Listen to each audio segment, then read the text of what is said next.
सर्वप्रथम सर्वांना श्री स्वामी समर्थ.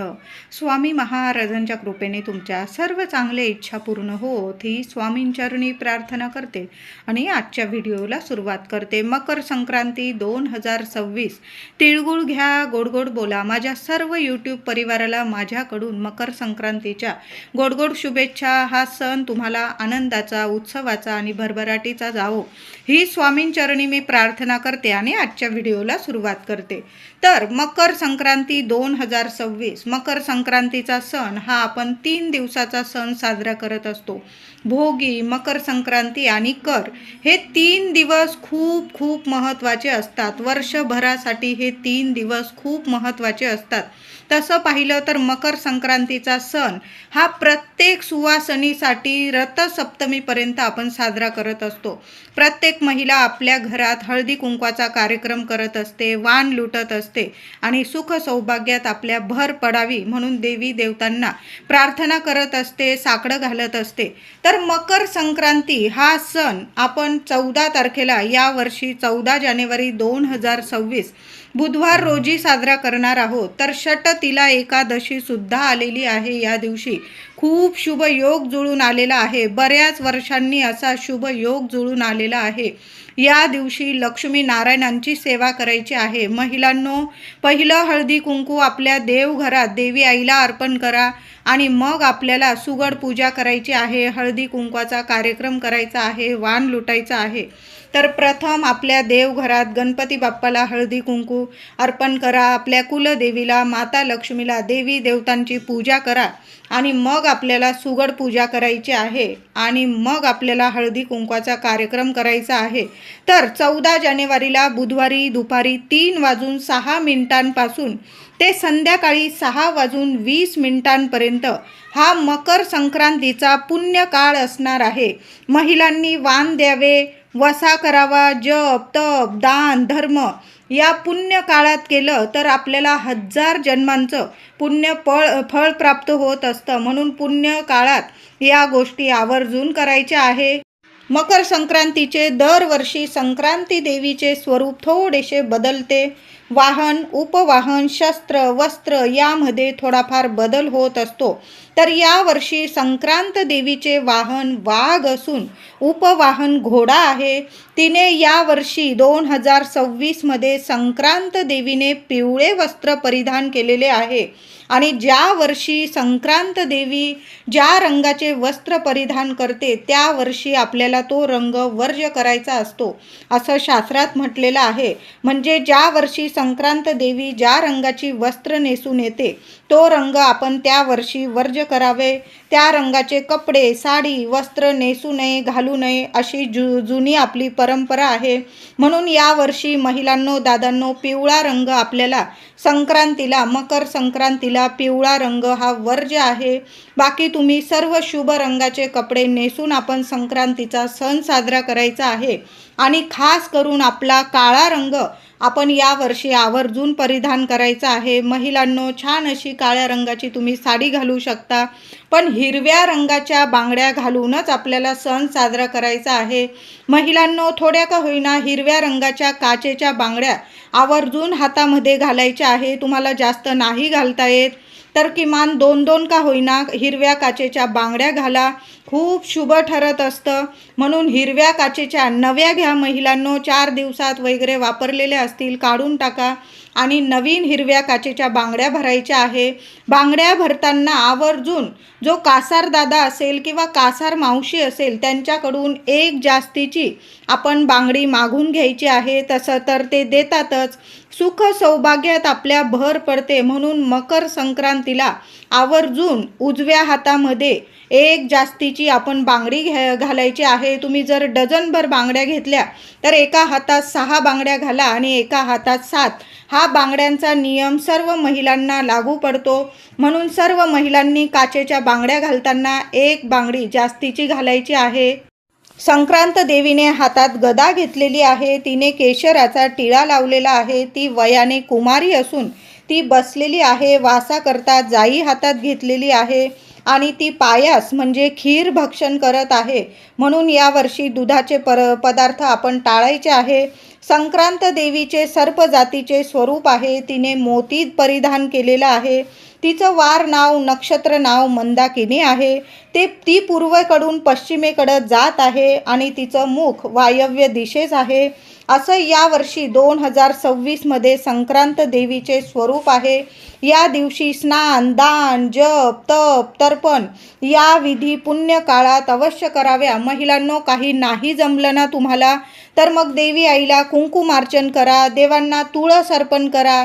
गाय दिसली, गाईला नैवेद्य खाऊ घाला. पुरणाची पोळी केलेली असेल, गाईला छान असं गाईचं तूप लावा पुरणाच्या पोळीला आणि स्वतःच्या हाताने तो नैवेद्य खाऊ घाला. 100 जन्मांचं पुण्य फळ तुमच्या पदरात पडणार आहे. आता कावळ्याला सुद्धा एक वस्तू जरूर खाऊ घाला. बघा, पितृदोषातून मुक्तता मिळावी. पितृदोषात काही अडचणी असतील तुमच्या आयुष्यात, मुलांच्या आयुष्यात, प्रत्येकाला थोडाफार हा पितृदोष असतोच. म्हणून कावळ्याला एक वस्तू जरूर खाऊ घालायची आहे. महिलांनी खाऊ घाला, दादांनी खाऊ घाला, मुलांनी खाऊ घाला. पण एक वस्तू दुपारी 12-1 वाजेपर्यंत जरी तुम्ही मकर संक्रांतीला खाऊ घातली ना चालेल. तुम्ही जो नैवेद्य बनवलेला आहे ना त्यातील थोडासा घास आधी गाईला खाऊ घाला. नंतर कावळ्याला दाराबाहेर ठेवायचा आहे. चपाती खाऊ घाला किंवा थोडासा भात केलेला असेल चपातीवर भात ठेवा. थोडी भाजी केलेली असेल, सर्व अन्न थोडंसं घासभर काढायचं आहे. नमस्कार करायचा आहे. दक्षिण दिशेकडं तो कावळ्याला घास ठेवा. नमस्कार करा. तुमच्या अडचणी असेल पितृदेवांना बोला आणि काही क्षमा याचना मागायची असेल तर मकर संक्रांतीला पहिला घास गाईला खाऊ घाला. आधी देवांना नैवेद्य दाखवा देवघरात, नंतर गाईला नैवेद्य द्या, नंतर आपल्याला कावळ्याला नैवेद्य घास खाऊ घालायचा आहे आणि मग आपल्याला भोजन करायचं आहे. या गोष्टी आवर्जून मकर संक्रांतीला प्रत्येकाने करायच्या आहे. बघा, बरेचसे पितृदोषातून अडचणीतून आपल्याला मार्ग मोकळे होतात आणि पितृदेवता आपल्यावर भरभरून आशीर्वादांचा वर्षाव करत असते.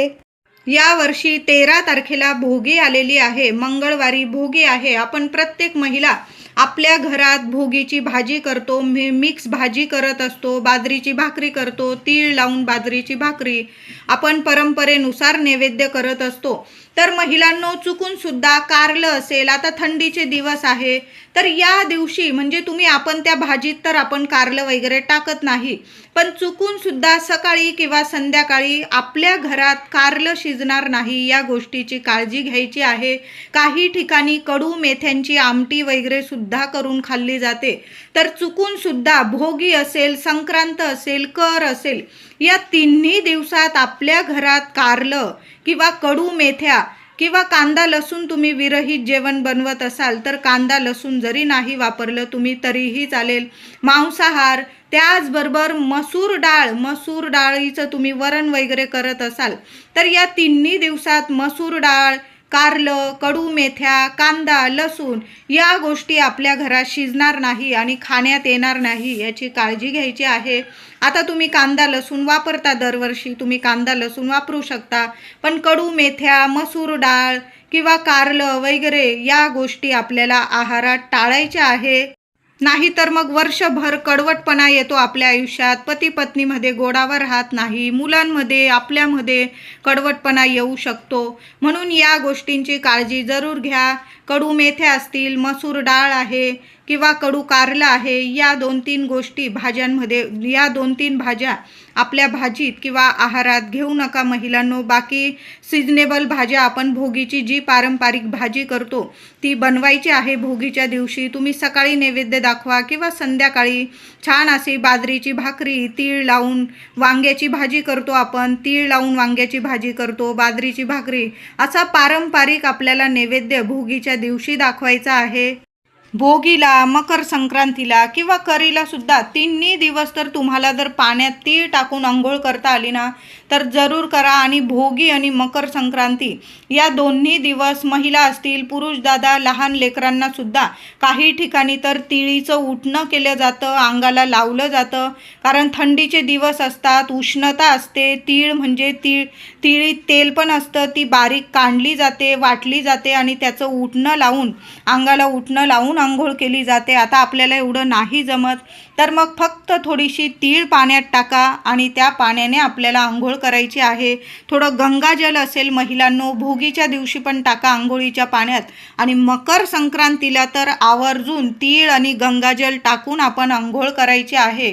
खूप खूप पुण्यफळ आपल्याला प्राप्त होणार आहे. 7 जन्मांचं आपल्या मागे काही पितृदोष असतील, काही गरिबी वगैरे असेल, दारिद्र्य असेल, अडीअडचणी असतील, संपूर्ण नाश होईल आणि आपल्याला सुख सौभाग्य प्राप्त होईल. प्रत्येक कामात यश मिळायला लागेल आणि देवी देवतांची आपल्यावर कृपा होणार आहे. म्हणून थोडीशी तीळ, चिमूटभर तीळ टाका, गंगाजल टाका. गंगाजल तुम्ही तीर्थक्षेत्री जाऊन आणलेलं असेल तर अतिशय उत्तम, किंवा बाजारात गंगाजलची बॉटल मिळून जाईल तुम्हाला. त्यातलं थोडं थोडं प्रत्येकाला, लहान लेकरांपासून मोठ्यांपर्यंत हा उपाय सर्वांनी जरूर करायचा आहे. भोगी, मकर संक्रांत, कर या तिन्ही दिवसात ब्रह्मचार्याचे पालन करायचे आहे. कुणालाही कठोर बोलू नका, मौन धरून घ्यायचं आहे. भांडणे, वादविवाद टाळायचं आहे. ज्यांच्याशी तुमचे वादविवाद होणार असतील असं तुम्हाला वाटत असेल, अशा शत्रूंपासून तर या 3 दिवसात नक्की सावध राहा.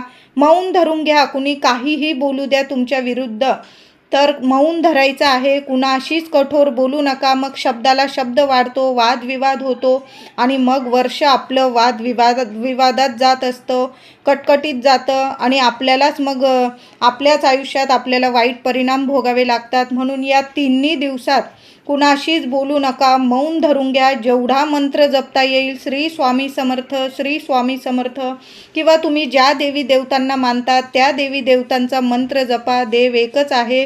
देवांचा मंत्र जपा, इतकं पुण्य फळ प्राप्त होणार आहे ना. दिवस रात्र कुणाशीच बोलू नका, कठोर बोलू नका, चांगलं बोलू नका. फक्त आपल्याला मंत्र जपायचा आहे. मग बघा वर्ष कसं तुम्हाला सोन्यासारखं जाणार आहे. संक्रांतीच्या पुण्य काळात गाई म्हशीची धार काढू नये, वृक्ष गवत तोडू नये. बघा या मकर संक्रांतीला षटतिला एकादशी सुद्धा आलेली आहे. आपण प्रत्येकजण देवांना, बाळकृष्णाच्या मूर्तीवर, विठू माऊलीच्या मूर्तीच्या चरणाशी आपण तुळस अर्पण करणारच आहोत. तुळशीचा अभिषेक करत असतो आपण. तर या दिवशी तुळस तोडू नका. आधीच 2 दिवस आधी तोडून ठेवा, किंवा तुम्ही आपण फुलवाल्या दादांकडून विकत आणली तरीही चालेल. संक्रांतीच्या पुण्य काळात दात घसू नये, तामसिक भोजन करू नये, मद्यपान करू नये, कुणाशी वाईट बोलू नये. या गोष्टी आपल्याला टाळायच्या आहे. जेवढं जप करता येईल, जेवढं दान धर्म करता येईल, देवी देवतांची सेवा करता येईल ना, तेवढंच आपण करायचं आहे. भरभरून आपल्यावर देवांची कृपा होते. हा पुण्यकाळ, वर्षातला पुण्यकाळ मकर संक्रांतीचा खूप महत्त्वाचा असतो.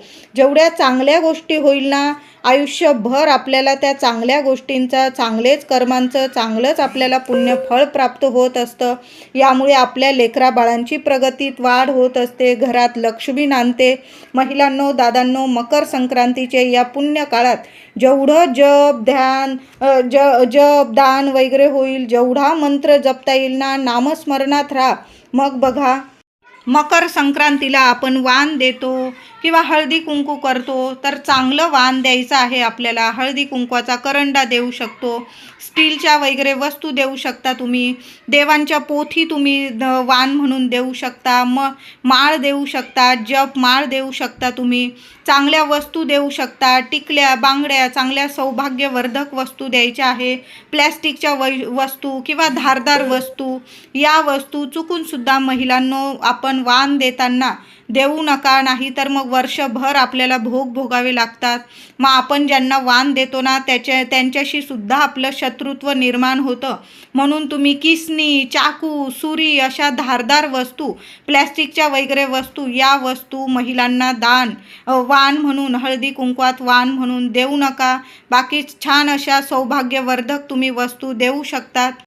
मकर संक्रांत असेल, भोगी असेल, कर असेल, या तिन्ही दिवसात आपल्या घरातून महिलांनो दूध असेल, दही असेल, साखर, मीठ, तुरटी, हळद किंवा पैसे, या गोष्टी आपल्या घरातून उसण्या म्हणून कुणाला देऊ नका. कुणी कितीही मागू द्या पण देऊ नका. कुणी पाय जरी पडले ना तुमचे तरी पण देऊ नका. नाही तर मग वर्षभर भोगावे लागतील. आपल्या घरात लक्ष्मी टिकत नाही. म्हणून या गोष्टी, या वस्तू देऊ नका. मकर संक्रांतीच्या दिवशी मुलांच्या हातून किंवा तुमच्या हातून मंदिरात, आपण स्वामींच्या मंदिरात जातो किंवा इतर देवी आईचं मंदिर असेल, महादेवांचं मंदिर असेल, आपण या दिवशी एकादशीसुद्धा आलेली आहे, श्रीहरी विष्णूंच्या मंदिरात जातो, तर तुम्हाला जेवढा गूळ किंवा तीळ देवांच्या चरणी ठेवता येईल ना, तेवढंच खूप छान. बघा, याचे खूप शुभ परिणाम तुम्हाला दिसून येतील तुमच्या आयुष्यात. म्हणून तुम्ही तीळ गूळ देवांच्या चरणी अर्पण करायचं आहे. एखाद्या गरीबाला तुम्ही तीळ गूळ दान करू शकतात. याचे सुद्धा खूप शुभ परिणाम तुम्हाला. महिलांनो, पहिल्यांदाच लग्नानंतर तुम्ही हळदी कुंकू करत असाल तर कुंकवाचा करंडा तुम्ही देऊ शकता, खूप शुभ ठरतं. त्यापेक्षा तुम्हाला जर तुमचा बजेट जास्त असेल तर तांब्याचं वाण द्यायला सुद्धा मकर संक्रांती ते रथसप्तमी या काळात जर आपण तांब्याचं दान केलं ना, अगदी लहान लहान तुम्हाला जेवढे परवडतील ना तेवढे दिवे तुम्ही दान करू शकता, किंवा तुम्ही स्टीलचे दिवे दान करू शकता, किंवा मातीच्या पंत्यासुद्धा तुम्ही दान केल्या ना तरी पण खूप शुभ परिणाम तुम्हाला तुमच्या आयुष्यात दिसून येतील. मातीच्या पंत्या बघा, आपण ज्या मातीच्या पंत्या देतो ना वाण म्हणून, त्या जेव्हा म्हणजे जी महिलेला आपण मातीची पंती वाण म्हणून देतो आणि ती पंती ती तिच्या घरात लावते, तिच्या घरातला अंधार दूर होतो, तिथं प्रकाश होतो. मग तिथं तर प्रकाश होतोच त्या महिलेच्या अंगणात, घरात, दारात. त्या प्रकाशाचा परिणाम तुमच्या आयुष्यावर सुद्धा चांगला दिसून येतो.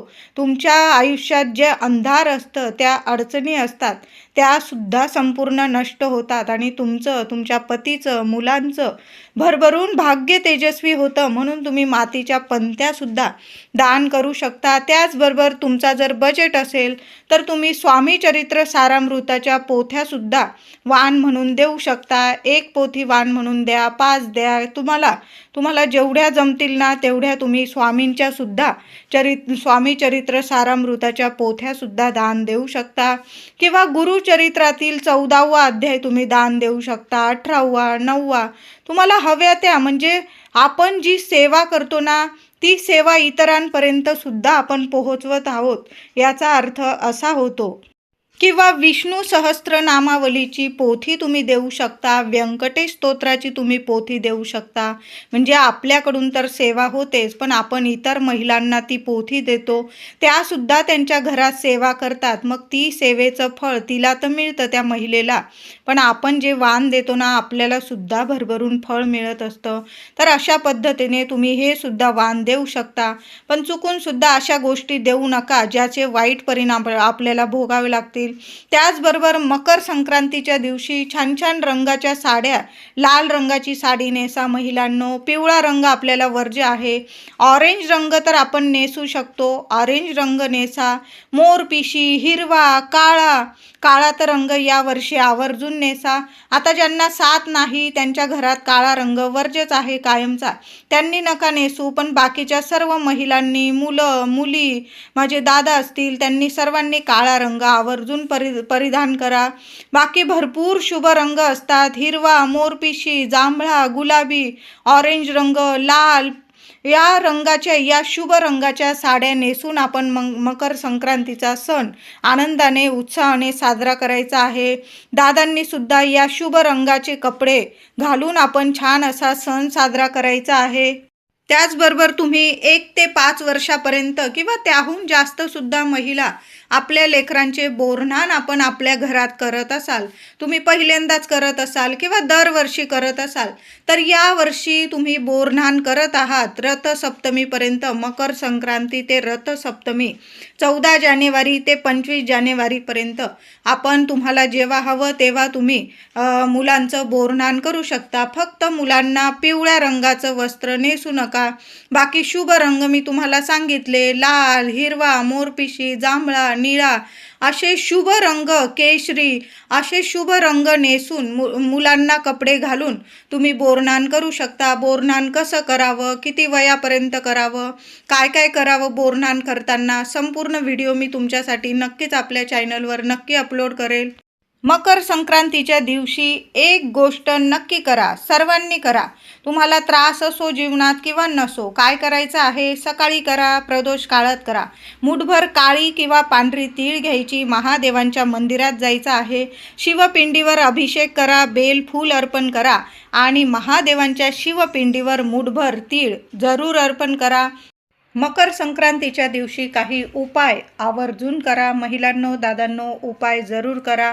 शनी आणि सूर्य यांचा शुभ योग, ग्रह योग तयार होत आहे. सूर्य मकर राशीत येत आहे. असा सुवर्ण योग पुन्हा येणे नाही. तर शनी आणि सूर्यदेवांची या दिवशी आवर्जून सेवा करायची आहे. घराजवळ जर शनी महाराजांचं मंदिर असेल तुमच्या, तर तिथं जाऊन तुम्हाला थोडंसं तेल अर्पण करायचं आहे, गोडाचा नैवेद्य दाखवायचा आहे आणि नमस्कार करून मग घरी यायचं आहे. एखादं नारळ वगैरे वाढवायचं असेल तिथं, म्हणजे फोडायचं असेल मंदिराबाहेर, तुम्ही तेही फोडू शकता किंवा नारळ अर्पण करा, तुम्ही तेल अर्पण करा. पण शनी महाराजांचं या दिवशी दर्शन आवर्जून घ्या. मकर संक्रांतीला सकाळी आंघोळीनंतर पहिलं काम आपलं एकच असेल, ते म्हणजे सूर्यनारायणाला अर्घ. अगदी लहान मुलांकडून सुद्धा ही सेवा जरूर करून घ्यायची आहे. या दिवशी सर्वांनी सूर्यनारायणाची सेवा करायची आहे, अर्घ देऊन उपासना करायची आहे, नमस्कार करायचा आहे. ओम आदित्याय नमः, ओम आदित्याय नमः 11 वेळा मंत्र जपा, 21 वेळा किंवा तुम्हाला 108 वेळा एक माळ जरी जपली तिथं. ज्यांना बसून मंत्र जपायचा असेल, मग बसून मंत्र जपा, नमस्कार करा, जेवढ्या वेळा मंत्र जपता येईल ना. ओम आदित्याय नमः, ओम आदित्याय नमः. सूर्यनारायणाची आपल्यावर भरभरून कृपा होणाराच हाच दिवस आहे. म्हणून या दिवशी शनी महाराजांची पण सेवा करा आणि सूर्यनारायणांची पण सेवा करायची आहे. मुलांचं भाग्य तेजस्वी होईल. त्याचबरोबर मकर संक्रांतीला पिंपळाचं झाड प्रत्येक ठिकाणी असतं. पिंपळाच्या झाडाखाली जायचं आहे. बरोबर जाताना तिळाच्या तेलाचा दिवा बरोबर घेऊन जा. मातीचा दिवा, मातीची पंती घ्या, दुहेरी वाट टाका, तिळाचं तेल टाका. आता नाही तिळाचं तेल, थोडीशी चिमूटभर पांढरी तीळ टाका. महिलांनो, आवर्जून ही सेवा करा. सोन्यासारखं तुमच्या मुलांना यश प्रगती खेचून आणेल अशी ही सुंदर सेवा आहे. पिंपळाच्या झाडाखाली बघा, षटतिला एकादशी सुद्धा आहे. मकर संक्रांती असा शुभ योग पुन्हा येणे नाही. वर्षभराची सेवा तुम्हाला तुमच्या हातून घडणार आहे. म्हणून मकर संक्रांतीला प्रत्येकाने पिंपळाच्या झाडाखाली एक दिवा लावा, एक गुळाचा खडा ठेवा. बघा, खूप खूप शुभ ठरणार आहे. खूप सुंदर ही सेवा आहे. 7 पिढ्यांचे पितृदोष असतील, त्यामुळे काही अडीअडचणी असतील, मुलांना काही अडीअडचणींना सामोरं जावं लागत असेल, संपूर्ण नष्ट होईल. सगळ्या अडचणीतून मार्ग मिळेल आणि मुलांची प्रत्येक क्षेत्रात, शिक्षण असो, नोकरी असो, सोन्यासारखी प्रगती होणार आहे. म्हणून आवर्जून पिंपळाची सेवा करा. या दिवशी तुमच्या घराजवळ जर आवळ्याचं झाड असेल, केळीचं झाड असेल, तिथं सुद्धा तुम्ही दिवा लावू शकता, गुळाचा खडा ठेवू शकता.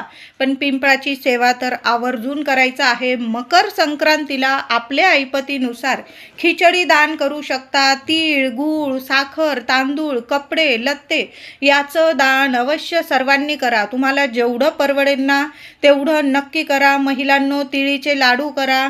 आपण देवांना म्हणजे मंदिरात तर दर्शनाला जाऊच, तिथं बाहेर एखादा गरीब असेल त्या व्यक्तीला थोडीशी तीळ, गूळ दान करा. तुम्हाला कपडे दान करायचे, पण चांगले नवीन कपडे दान करायचे आहे. आपले घातलेले कपडे कुणालाच मुळीच देऊ नका, नाहीतर मग वाईट कर्माचे आपल्याला वाईट परिणाम भोगायला लागतील. म्हणून नवीन कपडे तुम्हाला जर घेता येत असेल तर नवीन कपडे, ब्लँकेट देऊ शकता, स्वेटर देऊ शकता, टोपी, मोजे, एखादी छत्री, चप्पल असं दान तुम्ही या मकर संक्रांतीला जरूर करा. नाही जमलं, थोडीशी खिचडी दान करा, तिळगुळ दान करा, थोडीशी पाव किलो, सव्वा पाव साखर दान करू शकता, तांदूळ दान करू शकता. दानाला मकर संक्रांतीला खूप महत्त्व आहे. मकर संक्रांतीपासून सिंह रास, धनु रास, कुंभ, मकर आणि मीन या 5 राशींना सोन्याचे दिवस येणार आहे. ही मकर संक्रांत त्यांना शुभ ठरणार आहे.